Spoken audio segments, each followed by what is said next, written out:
Hello, everyone, and welcome back for another episode of Fandoms Assemble, where we're breaking down content from all your favorite fandoms. From the Marvel Universe to Harry Potter and the wider Wizarding World, Disney, Pixar, Star Wars, Game of Thrones, and really whatever else this golden age of IP decides to throw at us next. As always, my name's Steve Oborn Jr., and I am your host as we continue on this journey through the magic of modern-day media. I'd like to take a minute to thank you from the bottom of my heart for spending a portion of your day with me, and I hope you find this pod to be both entertaining and informative, but most importantly, a satisfying resource for all those who love to think way too hard about our favorite movies, books, and television shows. If you're like me, you run to the Reddit boards and Twitter feeds after that latest episode drops, and you're already Googling Easter eggs on the ride home from the movie theater. Well, I'm here to tell you that that's okay. There are others of us out there, and I hope that Fandoms Assemble can be the arena where all that beautiful obsession can live and grow. Let's get to it. This episode of Fandoms Assemble will be covering Loki Season 1, Episode 3. But before we get into the details of Episode 3, a quick recap of what we saw in Episode 2. Well, it was Renaissance Fair Day where C20 had gotten captured by Lady Loki. We then had Mobius and Renslayer having a conversation in her office about the mission and about how Loki is working out as an asset for the TVA. We then have Loki solving out that evil variant Loki, i.e. Lady Loki, is hiding somewhere in apocalypses. By hiding in events where everything gets wiped out, essentially the apocalypse works as a TVA time charge. We then have Mobius and Loki discuss Mobius's love for jet skis before we move on to Roxcart, where after a spirited fight with a gentleman who looks exactly like Larry the Cable Guy, our boy Loki comes face to face with his evil variant counterpart, Lady Loki, who sets off a time charge assault on the sacred timeline, which is exactly where we pick up at the start of Episode 3. We see Lady Loki here, which, I'll stop right now. Her name is Sylvie. We find that out in a little bit, and we'll go into more details on that later in this episode. So from now on, I will be referring to her as her preferred name, Sylvie. So we have Sylvie and C20 at a bar talking about how the margarita she's drinking is giving her brain freeze. And then she starts asking her questions about how long they've been friends. I could ask you anything, etc., etc. C20 says, of course. So then Sylvie goes into how many people are guarding the TimeKeepers. And we get an eerie little break in the hustle and bustle of this busy restaurant. So then Sylvie goes about another tact and she switches it to a nighttime rather than a quiet bar. So it's really loud in there and they're talking and they're having fun and they're partying. And she goes at her again. She says, hey, if we've been friends this long, how many people are guarding the TimeKeepers? We then pull out to see Sylvie doing her enchanting magic on C20's forehead, where C20 is miming the same things that she's saying inside the vision. Sylvie is going full-on Leo Inception here, where she's implanting these images in her mind in order to extract information from her. Before she can get any more information out of her, we see Sylvie look towards the security cameras at the Roxcart, and of course Mobius and Loki are walking in through the storm, and we get the ending we saw in Episode 2. Well, it leads into the ending that we got at the end of Episode 2. So now fast forward, we got the fighting, we got the reveal with Sylvie to Loki himself. She sets off the time charge bomb, and now she's going through the time door that she had created for herself. And of course, we know that our Loki follows. So Sylvie comes through the door into the TVA, where she starts fighting with every Minutemen that she could find. We get one of several action sequences in this episode, right here where Sylvie goes about and kills several Minutemen, before our boy Loki comes through the time door and grabs the daggers that B-15 took from him before the Roxcart mission in order to go find and fight Sylvie. Thanks to C20's information that in order to find the elevators to the Timekeeper, she needs to look for the gold elevator. Sylvie approaches the gold elevator where she takes out the 2 Minutemen and is confronted by Loki. Sylvie and Loki fight before being interrupted by head operations manager of the TVA, Ravonna Renslayer. And Loki grabs the time door opener, which we find out in a second is called a TemPad. So he grabs the TemPad, and before Ravonna can hit them with that little space baton that would have erased them from history, he sends them into another dimension. That dimension, Lamentus 1. It is a planet that we will soon find out is meeting its extinction. He went to another apocalypse level event. So they hit the ground in Lamentus, and Loki and Sylvie start scrambling for the TemPad. And when Sylvie gets her hands on it, it's got no battery. Now they're in trouble because they can't get off this planet that is soon to make its doom without an active TemPad.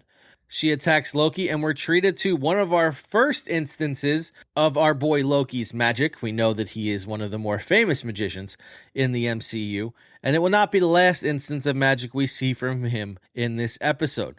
Again, Loki calls Sylvie Loki, where she says, "Hey, I'm not a Loki. Stop calling me that. I hate that name. My name is not Loki." And here I made the note that there is a broken horn on her helm. So it's leading the audience to believe, no, okay, she is not a full-fledged Loki, and we'll find out why later in this episode. We'll also touch on that helm with one horn missing later on in the Easter egg segment. Now, after the scramble and the fighting over the temp pad is done, Sylvie realizes that they are on Lamentis 1, which is a planet that's about to blow up. Sylvie then tries to enchant Loki to get the temp pad because he magicked it away so they would stop fighting over it. And the enchantment doesn't work. Now, is the enchanting not working because they're both Lokis and she can't be enchanting herself in just a different form? Or is it because Loki's magic's too strong? He believes it's the latter, and for now, that's what we'll go with, I guess. They draw blades again when the enchanting doesn't work, and Loki says, listen, are we just going to keep fighting until we die here on this planet? They keep arguing over the hidden temp pad, but then Sylvie says, okay, listen, we'll stop fighting, but you really screwed this up. This has been a plan that's been many, many years in the making. Now, what plan is that? It's the plan to kill the Timekeepers. Why does she want to kill the Timekeepers? We don't get an answer for that in this episode. And when they start talking in a little bit about their families, I want you to remember this line that she said, that it's been a plan that's been many years in the making. How much older is Sylvie than our Loki from Asgard? Moving on, with the battery killed in the temp pad, they need to find a way to charge it, or else they will die here on Lamentis 1. So their mission is to find a charger, a power source, that's large enough to charge the temp pad. So as Loki and Sylvie start their way down the road towards the main part of the city where they're in search of this power source, they start arguing again, and Loki calls Sylvie variant. She takes offense to that, and then they again reiterate the fact that she is not truly a Loki, and she says she goes by Sylvie now. Now, we'll get into who Sylvie Lushton or Lushton is later on in this episode in Fandom Academy. But we get the Sylvie name reveal here, and Loki says, well, you never had what it took to be a Loki anyway. Independence, authority, style. That's what makes Loki a Loki. And now, okay, Sylvie, so what is your plan here? You were just going to kill the Timekeepers, bring down the TVA, create that power vacuum of managing time, and then you were going to be done?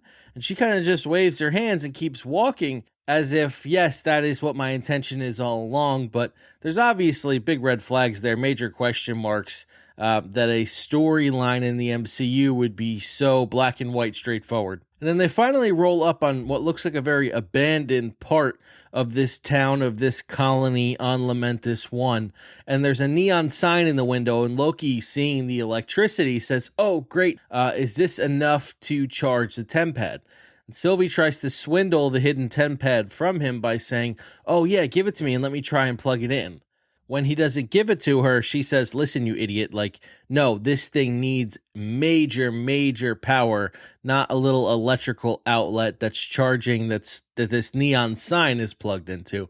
So they continue down a little further, and then they find this woman's trailer. She's the only one who stayed, the only one who's planning on riding out this meteor shower. I mean, I know people stay during hurricanes, but there's a planet crashing down on hers. Obviously, she just wants to die in her own home, I guess. So the two of them roll up, and Sylvie immediately starts to try and overpower this woman, and she blasts her back with this sound cannon or whatever she's using. Then Loki tries the quote-unquote diplomatic approach, where he morphs into this woman's husband, who apparently has been gone for many, many years, and tries to silver tongue manipulate her in order to tell them where they'd be able to find a power source. She immediately blasts our Loki out of the way, as well as she says her husband never was that nice to her in all the years they were married. So she definitely knew that this guy saying how beautiful she was not her true husband. But after explaining to her that they are not the devil, they are two travelers in search of safety, she directs them to the train station where they're bringing people to evacuation vessels to get off this planet. Now, we find out later in the episode, Loki and Sylvie are aware that this evacuation vessel never actually got off the planet. At the train station, Loki and Sylvie are arguing about what the best tack to take here is in order to get to the evacuation vessels, when Loki says that he's taking charge and he magics himself into one of the security guards that are ushering the citizens of Lamentis 1 around, and he escorts Sylvie onto the train as if she is a prime security threat that needs to be hand-delivered to the evacuation vessel. And as we see in here, and is kind of a theme in Loki, referencing other movies, as I mentioned in Inception before, another Leonardo DiCaprio movie, it appears here that in Titanic fashion, only the wealthy are getting on the evacuation vessels first, and they're leaving the poor of Lamentis 1 to maybe hope for a spare lifeboat at the end of this thing. And now as they approach the train, they're stopped by another security guard. And Loki tries to talk through him and say, hey, you know, I've been given orders by command that I need to bring this prisoner on board, yada, yada, yada. He's not buying it, which leaves Sylvie no choice but to show us her first bit of helpful enchanting magic. And she goes inside this guy's brain and rewires it a little, and he lets them on to the evacuation train. Now, once on the train, we get a great conversation between Sylvie and Loki about their pasts, about who they are as people. Mobius's original thesis was that Loki would know how Sylvie thinks because they're one and the same, just in different parts of the timelines, from different universes. But Lokis are Lokis. We see here that that's really not the case, that they've had different experiences, that they've grown into different people, and this was a great scene about our Loki understanding Sylvie and vice versa. Their first part of the conversation, they start to discuss Loki saying, hey, just relax, take a nap. We're going to be on this train for a while. We have big plans going on. You're going to need your energy. And Sylvie says that she doesn't fall asleep around people who she doesn't trust. Now, if we want to use the Mobius logic, that also ties to Loki would never fall asleep in front of someone that he doesn't trust, which is a really sweet moment in the last episode when they're studying in the library and Loki's passed out on the table in front of Mobius. While he may superficially say that his plans are to overthrow the Timekeepers, to bring down the TVA, after seeing in the film room at the TVA what his sacred timeline path is supposed to be, this Loki is really embracing his new lease on life that he has as a protector of sorts of the sacred timeline on this new mission that's kind of off book and unwritten and is not under the control of the Timekeepers, and he's really relishing in that fact about how he, for maybe the first time ever, is writing his own story here. The second piece of their conversation turns to Frigga, Loki and obviously Sylvie's mother, and this is where I want to reference back to Sylvie's line about, this plan being in place for many, many years. They start to talk about Sylvie's asking Loki about his mother, and she's the one who really taught him magic. He starts, setting fireworks off from his hands, and it was all thanks to Frigga. She's the one that believed in him. She told him that he could do anything he wants, and she is the primary reason why Loki can do magic. Now, when it comes to Sylvie, she had to teach herself magic. And before we go on, I just want to get this on tape because I'm having a crushing thought here that I can't get away from until I speak it into existence. Is Sylvie really Frigga? Is she asking Loki about how much he loved his mother because she is his mother? Is she not Loki, but is she a time-traveling younger version of Frigga? Holy shit, wait a minute, did I just stumble onto something?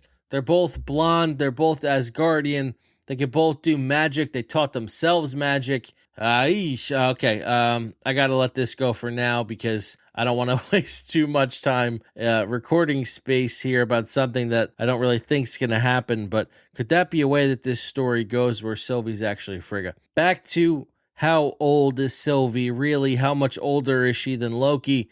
And how long has this plan actually been going on? So she's asking Loki about Frigga because she wants to truly understand her mother, but then she starts to say that, well, she knew she was adopted from the very beginning. We know that Loki found that out in Thor the Dark World, that he was really a frost giant. Apparently, in Sylvie's reality, she never references Odin explicitly, but her mother and father, presumably Odin and Frigga, told her in her reality right off the bat that she was adopted. But it was so long ago, or she lost her mother so young, I think is kind of the way we're supposed to take this, that she doesn't really remember Frigga, so she didn't have anyone there to teach her magic. And from this conversation, you can beg the question here that Odin and Frigga might not even be her mother and father, and that it's very strange that they would have such a different past.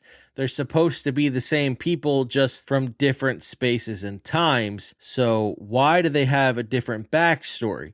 Now, I'll put a pin in that because, as I mentioned, Marvel is tagging this character with the name Sylvie Lushton, Laufeydottir, or daughter of Laufey. So clearly, Sylvie is a frost giant as well, but then clearly her story did not go down the same way, where Loki winds up sending the frost giants and killing Frigga, because Sylvie is speaking as if she's not had her mother for a very long time. Now, is she just a glimmer of a memory because she passed away when Sylvie was very little from something else that happened in her timeline? Or is Sylvie just so old and she's been planning this against the TVA for so long that Frigga's death in Sylvie's timeline at the hands of the Frost Giants was just so many centuries ago, maybe, that she doesn't really remember Frigga at all. And her modern essence of magic, her Enchantress skills and things like that, she did teach herself. But at her core, a very, very long time ago, she had Frigga's teaching as the base on which she grew her magic. But I'll leave that there for now, and we'll touch on one other very impactful part, the third part of this conversation. And it kind of ties into the other stuff with, like, is Sylvie really Asgardian? Because she talks about Loki being a prince. Well, she doesn't talk about herself being a princess. She's kind of fantasizing about what a life that would have been for Loki being a prince of Asgard.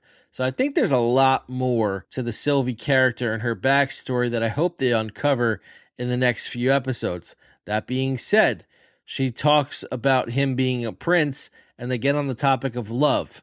And I'm sure you've seen all over the internet lately the "love is a dagger" quote from Loki. And Sylvie poses him the question, so as a prince of Asgard, I'm sure there was a lot of princesses looking for your attention. She also says, or maybe some princes. To which Loki says, yes, I suppose a little of both, thereby making Loki the first confirmed member of the LGBTQ community as a bisexual Asgardian god. Now, a quick note, in Norse mythology, Loki was gender fluid, so there is a basis in the Loki character for them being a member of this community. And applause to Marvel for taking that step in June, which of course is Pride Month, and providing yet again another great example of representation on the largest stages of Hollywood. And finally, in this last run of the episode here, later on we see Sylvie wake up on the train, which apparently after their conversation on love, on their past, about their mother, Sylvie has softened to Loki considerably, because she said she would never fall asleep in front of someone that she does not trust, and we clearly see Sylvie passed out here. What we also see is Loki providing his own form of stress relief in getting extremely intoxicated. Like a true Prince of Asgard, smashing down the goblet, Loki is leading the train in song when Sylvie comes up and confronts him and says, hey, you gotta rein it in, because there's security guards that are looking at us funny because now you're causing a scene. You're not in uniform anymore. Like, what the hell are you doing? And almost as if she spoke it into existence, the security guards immediately confront them and ask them for their tickets. A fight ensues. We finally get to see Loki do some real hand-to-hand combat, not against Sylvie, and it's apparent that, oh yeah, he is an Asgardian god, and he's clearly stronger than all these guys on Lamentis 1. But before they can get to their destination, Loki is thrown from the train, and as he has the hidden temp head on him, Sylvie jumps out the window after him. Now, I apologize. I just want to take another minute to pause the conversation here and talk about that scene in the first or second episode where Mobius is debriefing the Minutemen and talking about Loki's ability to project himself. I have a note written here, astral projection, but that's not what it is. Mobius calls it one thing. Loki corrects him and says it's another thing. Basically, I believe the antithesis of it was Mobius was saying that Loki can project an image of himself and make him say and do whatever he wants, where Loki was saying his true power is that he could double himself somewhere else in a projection form, and that form is taking the form of the real Loki who's speaking. It's basically just projection FaceTime. Now, I don't think that was for no reason. So, in one devious track here, did Loki do something to Sylvie to make her pass out here? To make her fall asleep? She doesn't really trust Loki. She was drugged somehow and she fell asleep. And then while she was asleep, he is projecting a vision of himself, which does not have the same uniform he had on. They start the fight here. Obviously, I guess the security guards were able to touch him, so maybe I'm stepping too far out on a ledge. But did Loki lead her on a goose chase here, chasing after him off the train, and the real Loki was just like in the bathroom or something, riding the evacuation train to some kind of transport, and he's already off Lamentis 1. That would be absolutely insane, but there's going to be something that comes up where that power is revealed. I don't think they brought it up for no reason, and it would be interesting if they decided to bring it out here in a moment where Sylvie's guard's down and she's not really paying attention to what Loki's doing, or if the real Loki disappeared and a projection would have taken his place. That being said, there's a lot more that I want to get into in this scene, and there's a moment with extremely large implications that comes up that I want to make sure to get to, and I'm running long on time here. So once off the train, Loki stands up, and it turns out that the temp pad had broken when they hit the ground, and they get into a very large fight here, and Sylvie, in Wanda-esque fashion, throws a true magic tantrum here, which is absolutely terrifying as she blasts her green magic into the ground. And she's ready to kill Loki, but he makes her sit down for a second, and this kind of resembles the scene in the trailer that we thought was Nat on this purple planet. I'm starting to believe that it's not Nat on Vormir.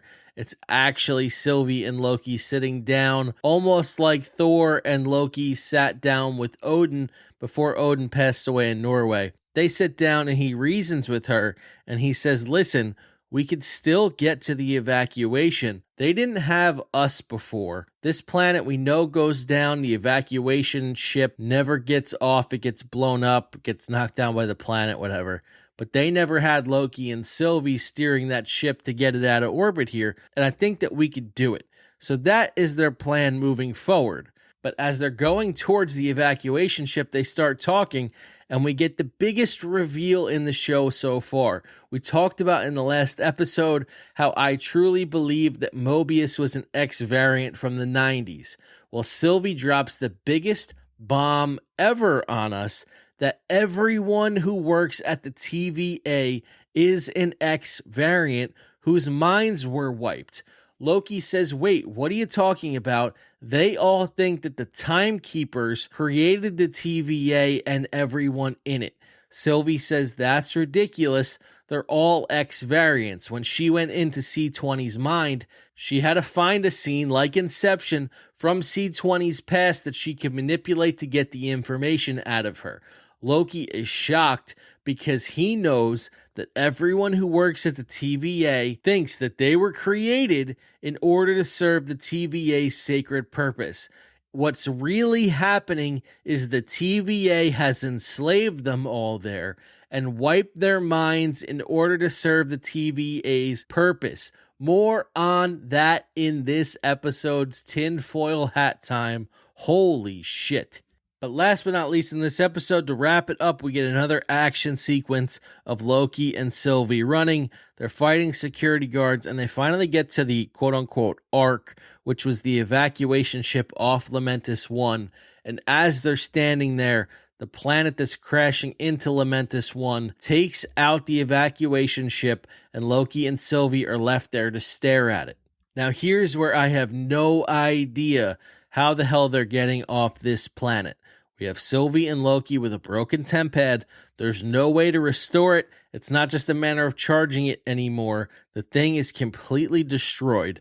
And now their evacuation ship that was their hope of changing this timeline to get off the ship safely, to get off the planet safely, rather, that has been blown up as well. How Loki and Sylvie are going to get out of this, I have no idea.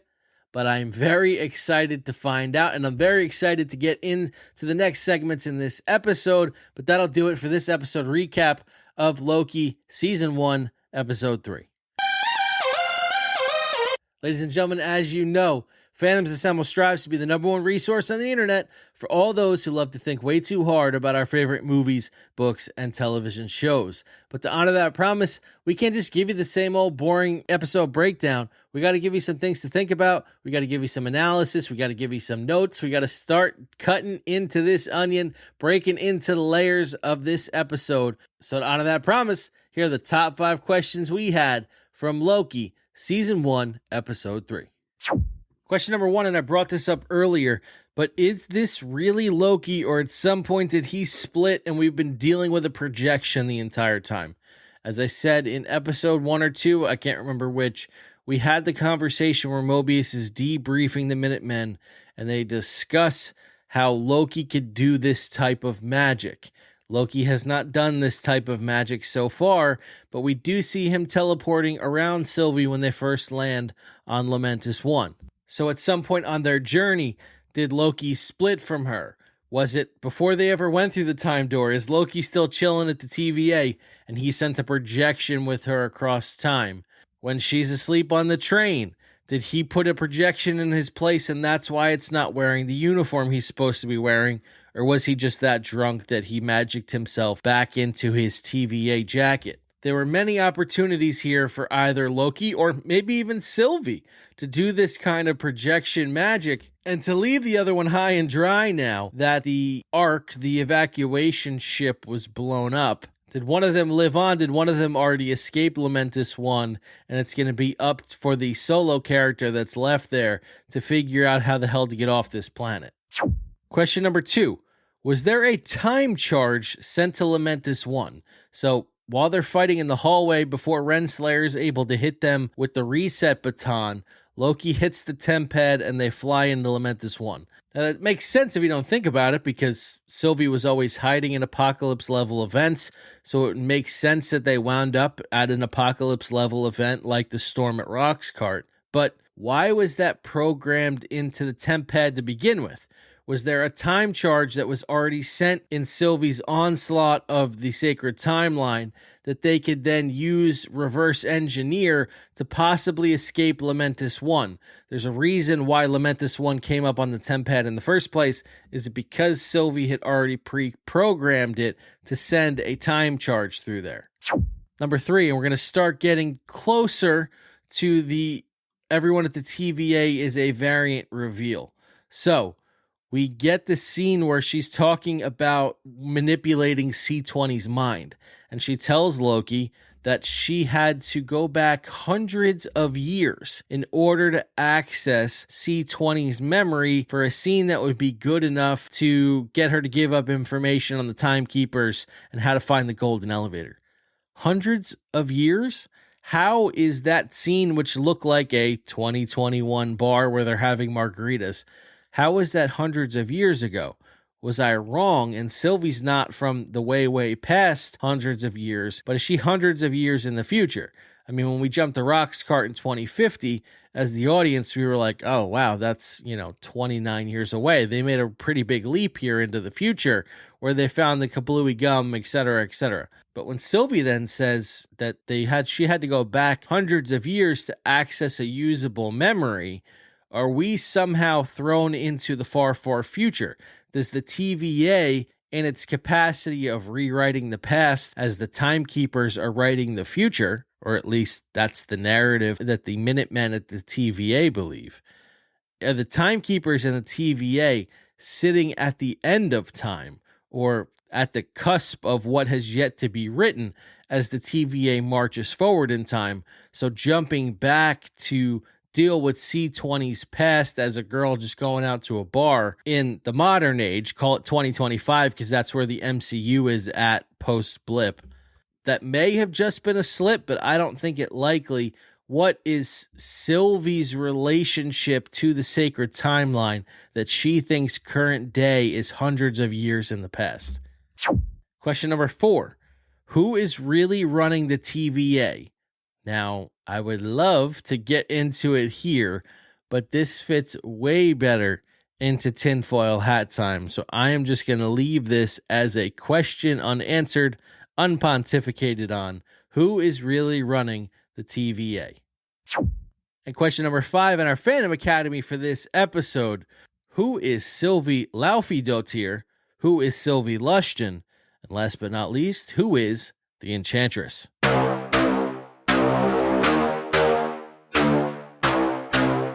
Folks, as you know, Fandoms Assemble strives to be the #1 resource on the internet for all those who love to think way too hard about our favorite movies, books, and television shows. To honor that promise, we can't just raise life's great questions, we gotta answer a few of them ourselves. So sharpen your pencils, crack open your textbooks, fuck everyone at the TVA's variants, and join me for this episode's Fandom Academy on Sylvie Lushton. So we know that this version of Sylvie in the MCU, in this Sacred Timeline TVA story, is named Sylvie Lushton, or Sylvie, the daughter of Laufey. We know that our Loki is named Loki Laufeyson, or Loki, the son of Laufey. That is the Norse way of naming your children, giving your surname. Thorus, Thor Odinson, etc., etc. But in terms of the Marvel comic book universe, in terms of the things that we normally get into in Fandom Academy, Sylvie Lushton does not exist. Who does exist in the Marvel comic book universe are 2 different characters. Lady Loki, which is simply a female version of Loki, and Sylvie Lushton, aka the Enchantress. Sylvie Lushton, a fairly recent character to the Marvel comic book universe, was simply a teenager from Broxton, Oklahoma, who first made her appearance in Marvel Comics in July 2009's Dark Reign, Young Avengers #1. Sylvie was just a normal teenage girl living in Broxton until the Asgardians made their home there, moving from Asgard to Oklahoma. Now, in the MCU, we know that New Asgard was made in Norway, at the footsteps of where Odin and Loki and Thor had sat at the time of Odin's passing before Hela came back. But on Earth 616 in the Marvel Comics, Asgard moved to Oklahoma after Ragnarok. Unknowing to her, Sylvie Lushton wakes up one day and she has magic powers that were provided to her by Loki. With her new powers, she moves to New York City and she joins the Avengers as the Enchantress. She speaks like an Asgardian. She dresses like an Asgardian. For all intents and purposes, Enchantress is a god of Asgard, just like Thor and Loki are, as far as the Avengers are concerned. And Sylvie, given her age, joins the Young Avengers. We've talked a lot about them before. We'll run off a list of them in tinfoil hat time. But as an Avenger, Sylvie is a sorceress, the Enchantress, who uses her powers to fight crime. But according to Marvel.com, her sense of what a hero and a villain are a bit muddled, and she often ends up working as the latter. Obviously, as a creation, basically, of the god of mischief, she rubs people the wrong way, and as a result, she becomes not necessarily an enemy or a supervillain in the Young Avengers comics, but she never gets along with the likes of Patriot, Hulkling, etc., etc. And when the Avengers find out that her magic powers were a creation of Loki, obviously, as I said, they just thought she was an Asgardian at first. When they find out that she is not like Thor, she is a weapon of Loki of some kinds, she gets kicked off the team because they think that this is just Loki's way of causing mischief. It's his way of trying to be evil and infiltrate the Avengers somehow.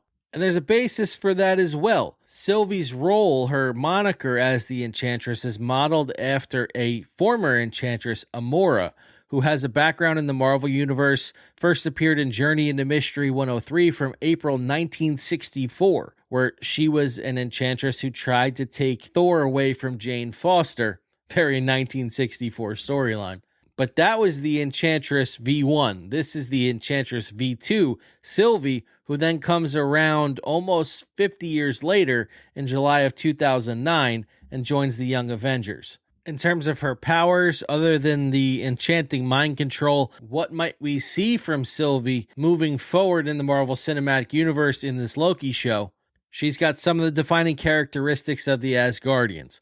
Superhuman strength, speed, stamina, durability, everything that would make a true Asgardian warrior. But she also, again, has the ability to manipulate that magical energy. So as we saw her shoot the green lightning into the ground, she could shoot magical bolts. She can do interdimensional teleportation, and she's done so of many Asgardians and non-Asgardians alike. She could cast protective energy shields. She can do illusion casting, as Loki mentions, and as Mobius mentions, levitation, and all the different kinds of telekinesis and things that we see from her in the show. She's also got some poison ivy stuff in there. Apparently she can cast a love potion with her lips when she kisses a man and do other things that seem very Dungeons and Dragons-y, like absorb another opponent's life force while she's fighting them and making herself stronger. And all in the name, in terms of her last run, which I believe was in 2015 or 2016, is the last time we saw Sylvie Lushton in a Marvel comic. She gets wrapped up into some story that involves Marvel's portrayal of the Illuminati and Sylvie Lushton being at the head of that organization. How the hell that fits into the MCU, the Illuminati, I have no idea. How they would continue her storyline from that point into the Loki show that we're getting on Disney+. But I would be remiss if I didn't also mention the other character that people were tying Sylvie to when she first appeared in episode 2, which was Lady Loki. Lady Loki, as I said, in Norse mythology, Loki was very gender fluid. He's a magician. He's the god of mischief. He can make himself appear, as we saw in this episode, to look like whatever he wants to look like. And in former Avengers movies, we've seen him do a comical skit where he turns himself into Steve Rogers' Captain America. That being said, in the Marvel Comics, after a very long run, they portrayed Loki as a woman finally. And in that portrayal, Lady Loki has a horn broken off, as does Sylvie in this. So it appears that they're melding the two characters together. Now, Lady Loki in the comics was just an extension of Loki. It was Loki portrayed as a female form. Loki's also been portrayed as a child in king form, as a sorcerer supreme, as Ickol, which is Loki spelled backwards, which is kind of Loki's soul animated outside his body, which provides him advice. So, I mean, since the 40s, Loki's been in many different forms. That's my point. Lady Loki being one of them, didn't really have a distinct story in Lady Loki to go on other than, Loki's past motivations. So I believe that in this MCU Disney Plus show, it's really the Sylvie Lushton character that we need to be focused on here. And that's why the Fandom Academy this week is dedicated to Sylvie Lushton. Now, in terms of more about how Sylvie is going to impact the MCU, how she might tie in with some other characters that we've seen and that we know are coming, stay tuned, stay on the line for this episode's Tinfoil Hat Time. That rhymed.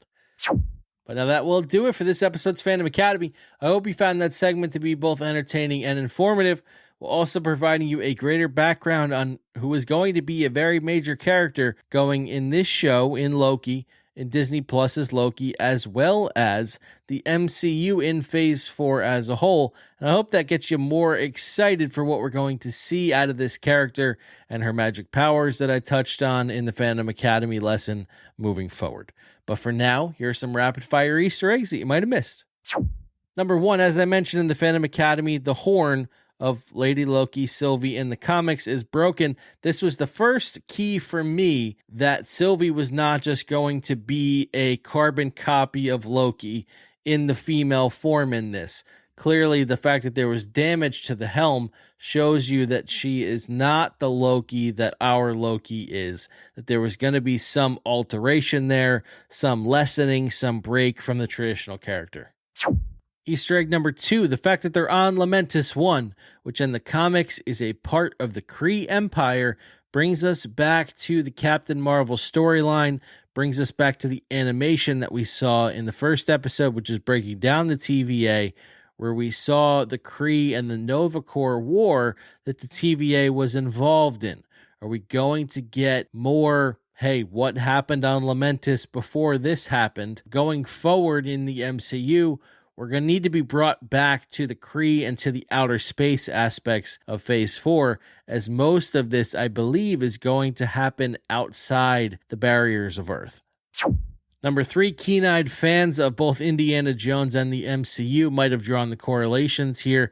Many of the action sequences once Sylvie and Loki are on the train evoke scenes from Indiana Jones and the Last Crusade. The fact that Loki disguises himself as a security officer, how he fights the security guards, and eventually someone being thrown out the train window. In Indiana Jones's case, it was a Nazi. In this case, it was Loki. Both offer many visual tie-ins, and as we know, a lot of these same guys love to work together. They love to put references in each other's movies, and it appears that things have gone the same way here in Loki Episode 3. Number 4, and my favorite, was when Loki's getting drunk at the bar on the train. He smashes down his goblet and yells, "Another!" just like Thor did in Thor 1 when they're sitting in the diner with Jane Foster right after Thor had come to Earth.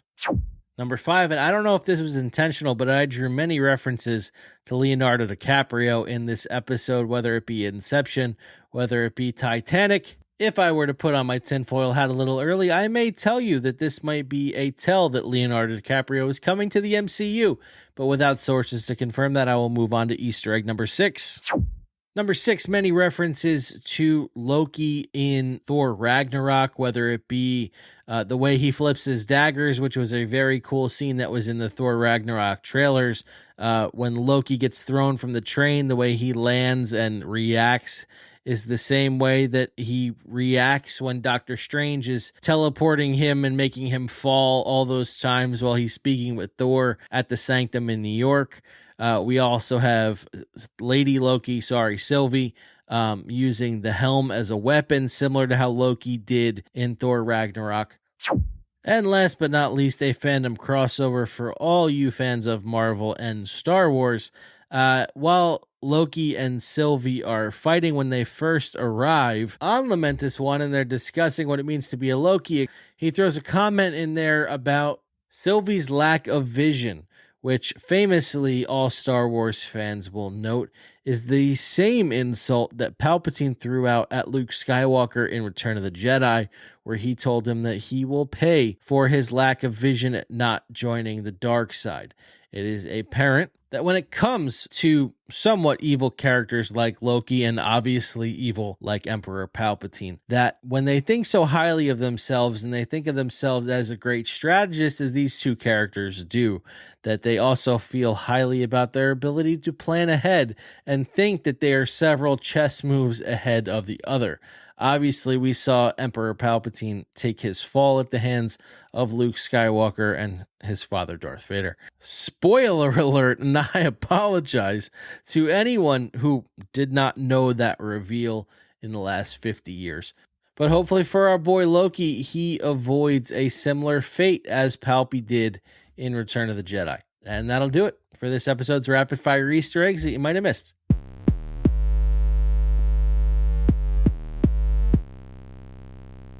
That's right, everyone's favorite segment. It's Tinfoil Hat Time, where for those new to the show is a segment where I go into my crazy ass theories about how I think the property that we're covering will affect the larger universe that it inhabits. In this case, it is Loki and the MCU. So for a few minutes, please indulge me as I give you how I think, based on everything we've seen so far in Loki episodes 1 through 3, how this show is going to wrap up in its final 3 episodes and how that will affect MCU Phase 4 moving forward.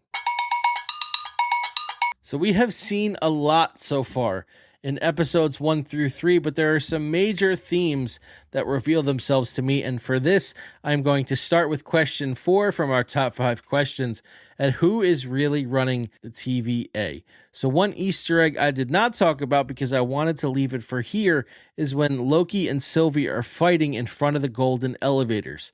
To Sylvie's right, you see a mural, and it's one of the Timekeepers, but it's only one of the Timekeepers. We've talked about in Ravonna Renslayer's Fandom Academy about her love interest with Kang the Conqueror.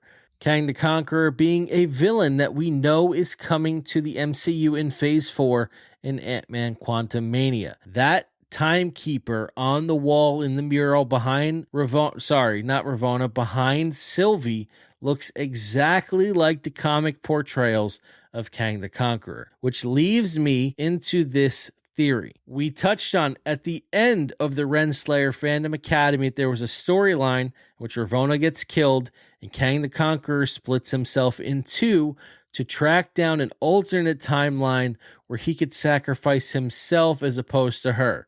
They then get bounced around through a bunch of other timelines where both of them wind up living at the end and going their separate ways. But I questioned, given the MCU's preference for jumping into a storyline halfway through, not really halfway through, but, Loki had already come up with his plans for stealing the Infinity Stone. Thanos was off screen working on his plot by the time he came around in Infinity War. So when it comes for Kang the Conqueror, it makes sense that before they introduce him, a lot of his groundwork is already laid. Is he already in love with Ravonna Renslayer, and are they working together? Which, now brings me to my theory that the 3 Timekeepers are all Kang the Conqueror, split into 3 different formations. There's an older version of himself. There is the version which he sends after Ravonna. There have been many iterations where Kang has split himself to track down other timelines. And all 3 pictures of the Timekeepers that we see in Loki so far look very much like the different iterations of Kang that you would get in the comics. Sorry, I'm not really getting into a lot of details there about those storylines, but trust me, they do. So then we get the big bomb from Sylvie in this episode that everyone who works at the TVA is a former variant. But Loki informs her that all of them believe that they were a creation of the Timekeepers. So my theory is that Kang the Conqueror is capturing variants every time he goes and conquers a new timeline. He takes a variant to bring back to ensure that the work he's done at conquering those timelines is not disrupted. This is why in episode 2, Mobius speaks so romantically about jet skis, because he is an X-variant. You heard it here first at Fandoms Assemble. Mobius is an X-variant from the 90s who's in love with jet skis, and he was captured by Kang to work at the TVA. The second part of Tinfoil Hat Time is going to be centered around Loki and Sylvie. Now, I will remind you of the brain melt I had earlier in this episode where I said, wait a minute, what if Sylvie is really Frigga, and that's why she didn't have a mother to teach her magic, and that's why she's so interested at hearing why Loki loves his mother so much. But we're going to table that because I truly believe that Sylvie Lushton is the iteration of this character that we're getting, and that she is soon to become a part of the Young Avengers. Who are the Young Avengers? If you've listened to our Falcon and the Winter Soldier coverage, you know how many of them we've gotten so far. Starting in WandaVision with Billy and Tommy become Wiccan and Speed of the Young Avengers. We then jump to Falcon and the Winter Soldier where we get Eli Bradley, who becomes Patriot, the leader of the Young Avengers. Sylvie Lushton is also a member of the Young Avengers. We know we're getting She-Hulk, where Hulkling is a member of the Young Avengers. We're getting a Hawkeye series where his daughter Kate is a member of the Young Avengers. Ant-Man's daughter coming up in Quantumania, Iron Lad who could be coming up in the Iron Heart series. And let me just take you to the initial paragraph. I will cite marvel.fandom.com for this. When you look up the history of the Young Avengers from Earth 616, its origins, a young man named Nathaniel Richards wearing armor came from the future, fleeing Kang the Conqueror, his future self.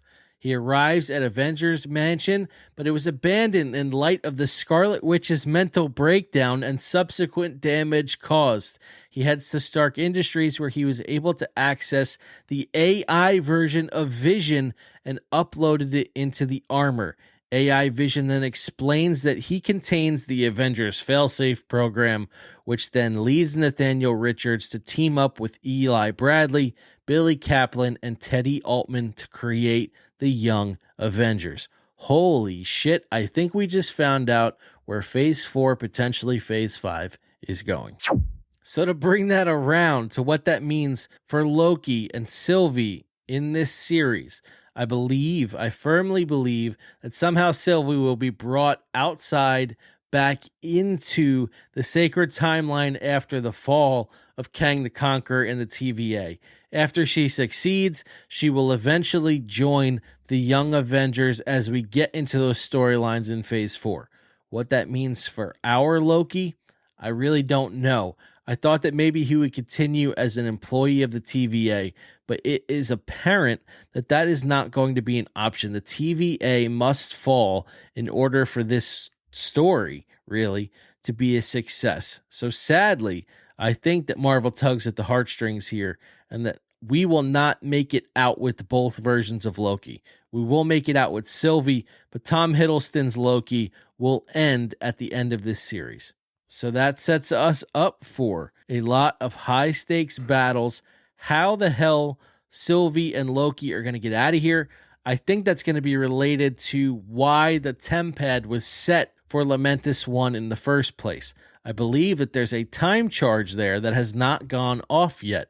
I don't know why Sylvie would have sent a time charge to Lamentis 1, but somehow they will be able to re-engineer the science behind that to get themselves off Lamentis 1 to basically create a new TemPad.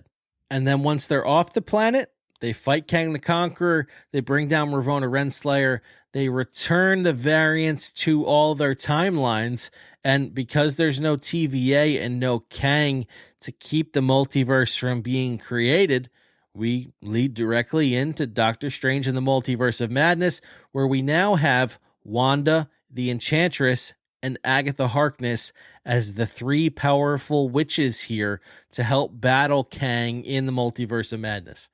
Let me be clear. It's clear that Kang the Conqueror is going to be the villain in Quantumania, is going to be one of the primary villains in Phase 4.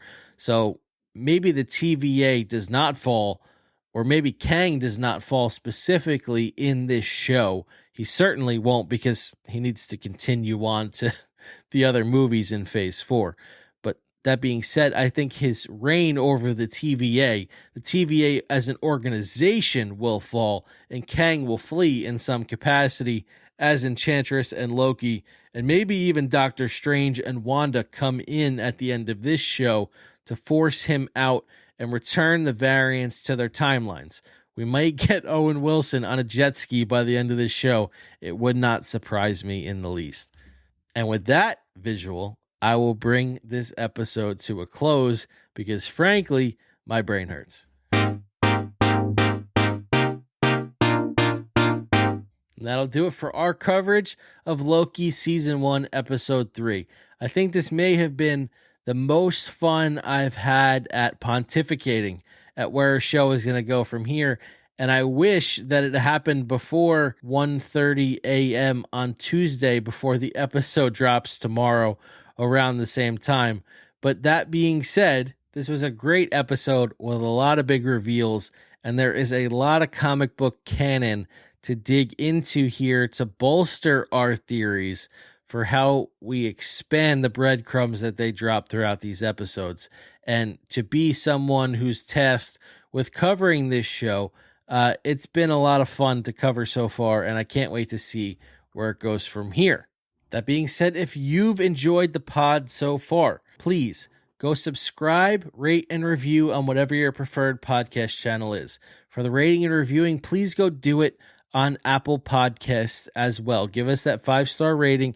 Give me a few sentences about what you liked about the show, what you didn't like. If you have an Android and not an iPhone, please make better life choices. Go find a friend, a family member, a neighbor, a dog, a coworker who has an iPhone and who you think would enjoy the podcast, and share the podcast with them. Share this episode with them. We have 3 episodes of Loki now up. We also have 7 episodes on Falcon and the Winter Soldier. If they're an MCU fan and you think they would gain value out of listening to this podcast and the educational pieces that we throw in here, of course, as well as the entertaining wit that I bring to this show every single minute, go borrow their iPhone. Both of you subscribe, rate, and review to the show. Give us that 5-star rating on Apple Podcasts, and it will immensely help to grow the show. Number 3, once you subscribed, rated, and reviewed, once you've shared the podcast, please go follow us on socials at FandomsPod, at FandomsPod on Instagram, TikTok. You can also follow on YouTube, where we're going to be posting the full-length episodes. But on Instagram and TikTok, you will find clips of this episode. You will find brand new content, maybe not even on Loki. Maybe it's on one of the other fandoms that we're following. Provides me an opportunity to provide a take that doesn't necessarily fit within the time frames we have to get these podcasts out on the episodes themselves. So if you're following on Instagram and TikTok, you will get all those clips. You will get all that additional content. You will get news and notes coming from me, and you will be apprised of when episodes will be dropping, what we'll be covering going on in the future, and things of that nature. And while you got that FandomsPod handle stuck right in the front of your brain, please go head over to patreon.com as well. Patreon, as I've talked about many times on each episode, is a forum where consumers of content can go and support their favorite content creators. I believe it is a minimum of $5 a month or more. And you can support Fandoms Assemble. You can help grow the podcast. In 2021, with advertising and the state of the world where it is, a lot of advertising budgets have been cut. Fandoms Assemble currently does not even have an advertiser, which I'm sure you are fully enjoying. Well, patreon.com is the really number one source of small shows like this to get support directly from their audience to help grow the show. So if you want more content, if you want more on-time content, if you want me to be able to expand more, dig deeper, and if you want premium exclusive content to Fandoms Assemble, to patreon.com, I will be posting several episodes on new Disney movies. Courtesy of my son, I've watched Luca many times over the last week, and I will be covering that exclusively on patreon.com. As well as Cruella, as well as Raya, many of the new Disney movies that have been posted to Disney Plus lately. I will be getting around to covering those on patreon.com, and you will only have access to them if you are a premium subscriber to the show on patreon.com. Again, only $5 a month, and you will help grow the podcast there as well. You will enable me to spend more time developing content for your ears. If you really enjoy that content and you haven't listened to it yet, go listen to our Falcon and the Winter Soldier coverage, which is now up wherever you're listening to this podcast. If you enjoyed this episode and the 2 that preceded it, there are 7 just like it on Falcon and the Winter Soldier. It's a companion podcast, so you can watch one episode, listen to another one, and it will be spoiler-free as you're going through the podcast for the first time. Please go check that out as well.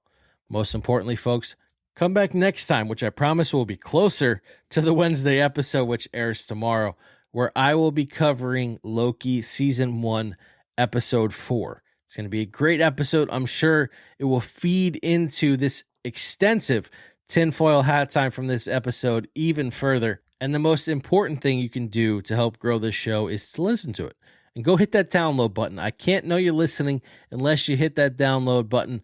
The archaic way that they track podcast stats still in 2021. You got to hit the download button. You got to have the device on your phone in order for me to know that you're listening. So please subscribe, rate, and review. Go follow on socials. Hit us up on Patreon. Go listen to Falcon and the Winter Soldier if you haven't already. And please just come back next time and listen to our coverage of Loki Season 1, Episode 4.